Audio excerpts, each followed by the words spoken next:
Le lancement ce soir de cette table ronde réunissant des leaders publics et privés est un moment clé dans la construction du renouveau du partenariat que la Fédération des entreprises du Congo appelle de tous ses voeux. Le projet Renaissance est un tournant dans la vie de notre fédération en ce qu'il remet à plat tous ses fondamentaux.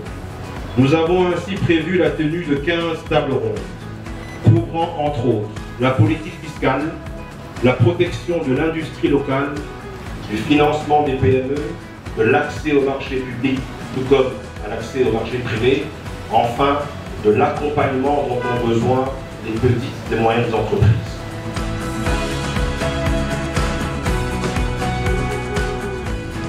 Chers collègues, membres de la FEC, je suis un homme particulièrement heureux ce soir. Le grand jour est arrivé.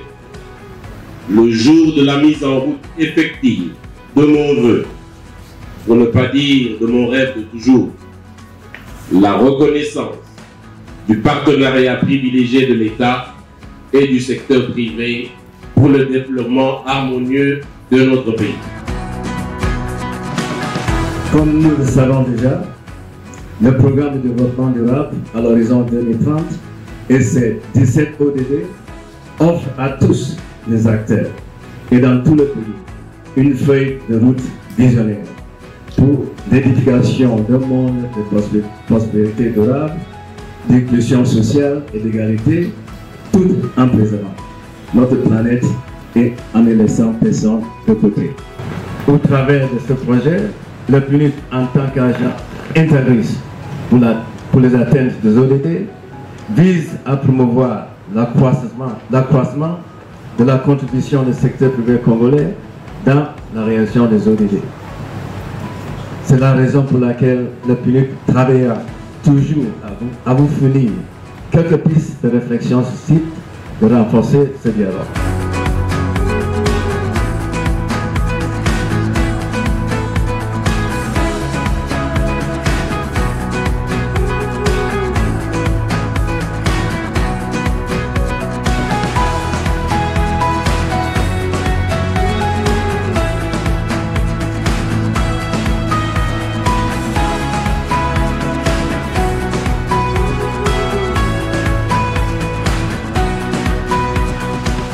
Nous avons un environnement qui n'est pas favorable pour les PME. C'est comme ça qu'elles ont du mal à grandir. Il n'y a que les plus résistants, les plus forts qui arrivent à progresser. Et malheureusement, parmi eux, très peu de nationaux. Très peu. Ça voudrait dire que nous devons travailler sur l'environnement, mais nous devons travailler sur les individus pour les rendre capables. D'ailleurs, l'emploi de demain, c'est l'entrepreneuriat. C'est ça l'emploi de demain. Et il faut être préparé. Et ensuite, l'information économique, parce que le point de départ, pour avoir une idée, une initiative d'investissement, il faut qu'elle soit basée sur une bonne information. L'information économique de base. Malheureusement, très souvent, on ne l'a pas. Tout à l'heure, la modératrice a parlé de renforcer son rôle syndical. Oui. Mais j'ai toujours dit au président Youma que la FEC a deux casquettes. Elle est syndicat des patrons, mais elle est aussi chambre de commerce. Et je pense qu'elle doit renforcer sa dimension chambre de commerce, c'est-à-dire accompagner la structuration de l'économie. L'impression que nous avons au ministère de l'Industrie, c'est que la Fédération des entreprises du Congo semble observer tout ceci sans être partie prenante. C'est la raison pour laquelle j'ai adressé une lettre au président de la FEC pour dire, je vois à Maluku des gens qui se présentent, ce sont des Indiens, ce sont des Chinois, ce sont des ceci. À un moment donné, quand ça va être florissant, on va accuser le ministère de l'Industrie de n'avoir accueilli que des étrangers. Alors j'ai écrit au président de la FEC pour dire non, les opportunités sont là, les zones économiques spéciales ne sont pas créées pour les étrangers. Elles sont créées pour tout le monde. À travers ces dialogues, je voudrais qu'il y ait un afflux massif d'opérateurs économiques dans les zones. Développer par exemple une zone économique FEC RDC. l'État est prêt à vous octroyer 200 hectares avec le concours du ministre des Finances, à y amener l'eau, l'électricité. Donc l'appel que j'ai fait, c'est qu'au moins la FEC aussi pense à développer sa propre zone économique spéciale, dénommée FEC RDC. Je voudrais conclure, et je crois qu'avec les 16 tables rondes que nous aurons, ça va nous permettre de mettre en place des outils, des suivis. Il y a un contexte mondial. La Covid nous a imposé des contraintes sur le plan économique. Les prix mondiaux sont montés. Les prix des produits alimentaires, les prix des intrants, les prix d'énergie. Notre économie est restée résiliente, contrairement à ce qu'on pouvait imaginer au départ.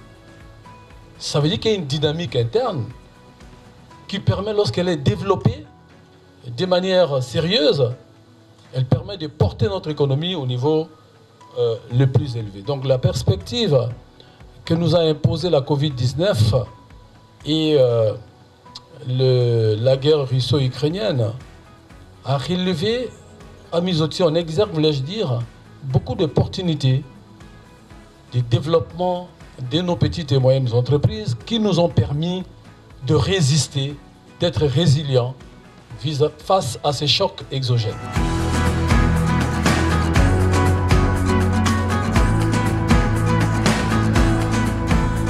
Cette table ronde, c'était sur les petites et moyennes entreprises, les défis et les perspectives de développement des PME, parce que c'est le socle du développement de ce pays.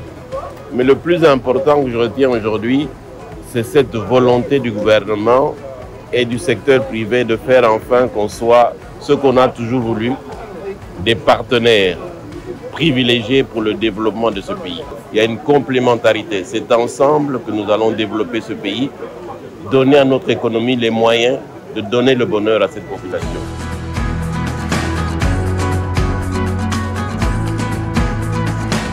Bon, mon secteur était à l'honneur. C'est une première session d'échange avec la FEC que je voudrais remercier de voir pris ces initiatives d'échanger avec le gouvernement. On doit retenir que les PME, comme tout le monde le sait, constituent le moteur de notre développement, le moteur de diversification de notre économie, le moteur de création d'emplois. Et quand la FEC nous approche pour qu'on échange, pour voir ensemble les différents leviers, les différents mécanismes que met en place le gouvernement pour cela, nous ne pouvons que nous en réjouir.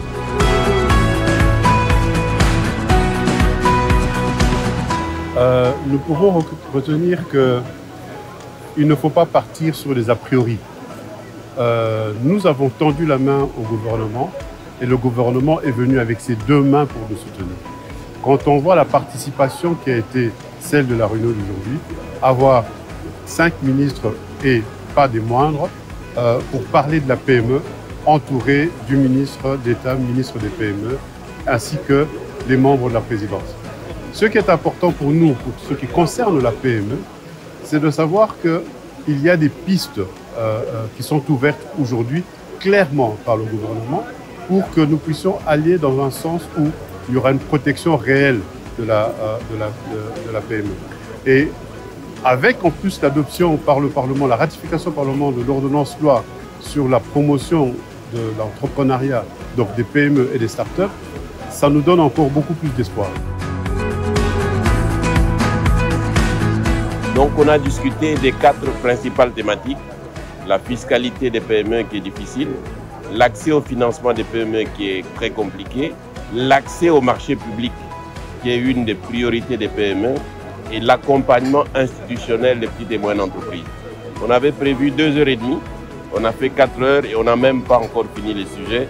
Mais ce qui est le plus important, nous avons trouvé aujourd'hui des membres du gouvernement disponibles qui ont répondu à toutes les questions et qui étaient prêts à aller avec nous dans l'analyse de nos propositions de solutions.